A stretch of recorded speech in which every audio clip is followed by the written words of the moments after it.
క్రైస్తవుడికి సుఖం, క్రైస్తవుడికి అవసరం క్రీస్తు అనుకున్నాం. అయితే క్రైస్తవుడికి దుఃఖం ఏంటి? సగం సత్యంలో ఉండటం, క్రీస్తు లేకుండా ఉండటం.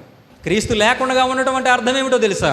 కొలసీలకు రాసిన పత్రిక 3వ అధ్యాయము 5వ వచనం చదువుతాం. కావున భూమి మీద ఉన్న మీ అవయవములను అనగా జారత్వమును, అపవిత్రతను, కామాతురతను, దురాశను, విగ్రహారాధన అయిన ధనాపేక్షను చంపివేయుడు. ఇది చంపివేయకపోవడమే దుఃఖం. అసలైనటువంటి దుఃఖం ఏంటంటే వీటన్నిటినీ కలిగి ఉండటం. చూడండి, ఒక కామంతో ఉన్నటువంటి వాడికి, ఒక వ్యభిచారి గుణాలు కలిగినటువంటి వ్యక్తికి, ధనాపేక్ష కలిగినటువంటి వ్యక్తులు వారు ఎప్పుడూ కూడా మరణఛాయలకు దగ్గరగా ఉన్నట్లే. ధనం ఎక్కువ ఉందనుకోండి వాడికి, వాడు తాగుతాడు, తిరుగుతాడు, వాడు ఆరోగ్యం ఏమైపోతుందమ్మా? పాడైపోతుంది. తర్వాత అంటాడు, ఆ రోజుల్లో తెలియకండి, కన్ను మిన్ని ఎరగక నేను చేశాం కానండి అంటాడు. కన్ను మిన్ని ఎరగలేదంట ఆ వయసులో. కానీ ఈరోజు తన శరీరాన్ని బాధ, రోగం తన శరీరాన్ని పీల్చి పిప్పు చేస్తూ ఉన్నప్పుడు, ఏడిపిస్తూ ఉంటున్నప్పుడు అంటాడు ఈ మాటలన్నీ కూడా. పశ్చాత్తాపడతాడు. తన శరీరము దేవుడు నివసించటానికి యోగ్యం కాకుండా తయారు చేసి, అయోగ్యంగా తయారు చేసి తన శరీరాన్ని దేవుడు అంటున్నాడు, నాకు నిజమైనటువంటి ఆలయము మీ దేహమే. కానీ ఈ దేహాన్ని వేటితో పాడు చేసేస్తున్నాం మనము అనంటే, కామాతురత.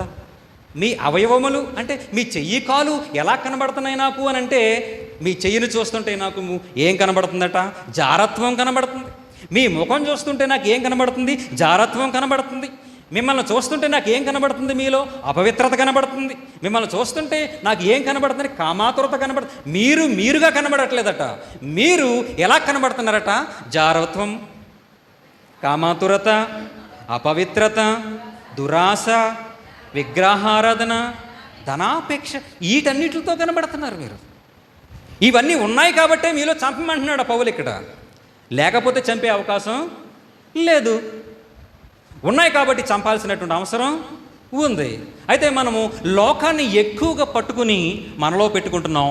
మనలో నివసించడానికి యోగ్యుడైనటువంటి వానిని మనం బయట నిలబెడతా ఉన్నాం.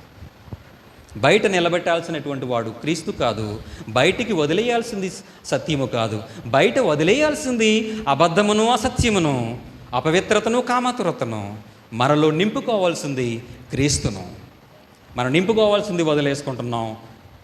కానీ అవసరం లేనటువంటి వాటిని మనం నింపుకుంటూ ఉన్నాం. అది మనల్ని చివరికి దుఃఖానికి కారణం చేస్తూ ఉంది.